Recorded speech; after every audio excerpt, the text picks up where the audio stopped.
Hello guys, in this video I will show you how to hide Instagram posts without deleting.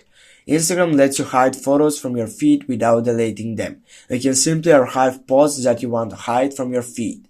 Archive posts stay on the app and you can restore them anytime.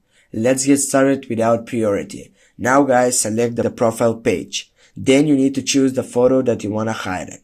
Now when you choose the photo, tap on the three dots button on the top right corner of your screen.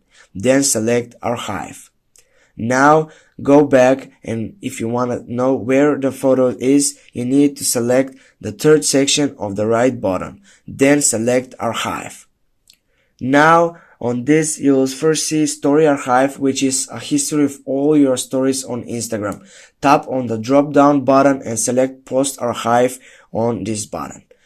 Now, as you can see, these are all the posts that you hidden from your feed. You can always go here and select the archive post and that you want to show on your profile again. Now I'm going to show you how to get it back to your profile page. For example, on the first photo, you need to go back on the dots button on top right corner and go on Show on Profile.